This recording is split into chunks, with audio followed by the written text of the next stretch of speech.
ഇത് എൻ്റെ രണ്ട് സുഹൃത്തുക്കൾ പഞ്ചാബിലെ ഗ്രാമപ്രദേശത്ത് നിന്നും ഇന്ത്യ ചുറ്റാൻ വേണ്ടി ഇറങ്ങിയതാണ്. All India tour. 6 മാസം അവന്മാർ വീട്ടിൽ നിന്ന് ഇറങ്ങിയിട്ട്. അങ്ങനെ അവരെവിടേക്ക് പോയെന്ന് വെച്ചാൽ പഞ്ചാബിൽ പോയി. പഞ്ചാബിൽ നിന്ന് നേരെ കാശ്മീർ, അവിടുന്ന് ലേ ലഡാക്ക്, അവിടുന്ന് രാജസ്ഥാൻ, അവിടുന്ന് ഗുജറാത്ത്, അവിടുന്ന് മഹാരാഷ്ട്ര, മഹാരാഷ്ട്രയിൽ നിന്ന് ഗോവ, ഗോവയിൽ നിന്ന് കർണാടക, അങ്ങനെ കേരളമെത്തി.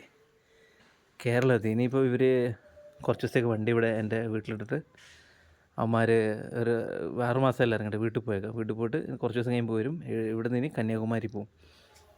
കന്യാകുമാരി പോയി കഴിഞ്ഞാൽ പിന്നെ അവിടെ നിന്ന് ഇപ്പുറത്തെ സൈഡ് ഉണ്ടല്ലോ, ഇന്ത്യൻ്റെ ഇപ്പുറത്തെ സൈഡ് വഴി കറങ്ങി ഇന്ത്യ ഫുൾ ചുറ്റുക എന്നാണ്. അത് ട്രാക്ടറല്ലേ കേട്ടോ. അവന്മാരുടെ ഇൻസ്റ്റാ അതുപോലെ യൂട്യൂബ് പേജാണ് ഫെയിൽ ബോയ്സ് എന്നുണ്ട്. അവന്മാർ കുറച്ച് നല്ല വീഡിയോസൊക്കെ പിടിക്കാണ്ട് കുറച്ച് അക്സസറീസൊക്കെ മേടിക്കാനൊക്കെ ആയിട്ട് പോയതാണ്. മൊത്തം കവർ ചെയ്ത് ഞാൻ എൻ്റെ പാർക്കിങ്ങിൽ അവന്മാർക്ക് ഇടിച്ച് വെച്ചേക്കുക വണ്ടി.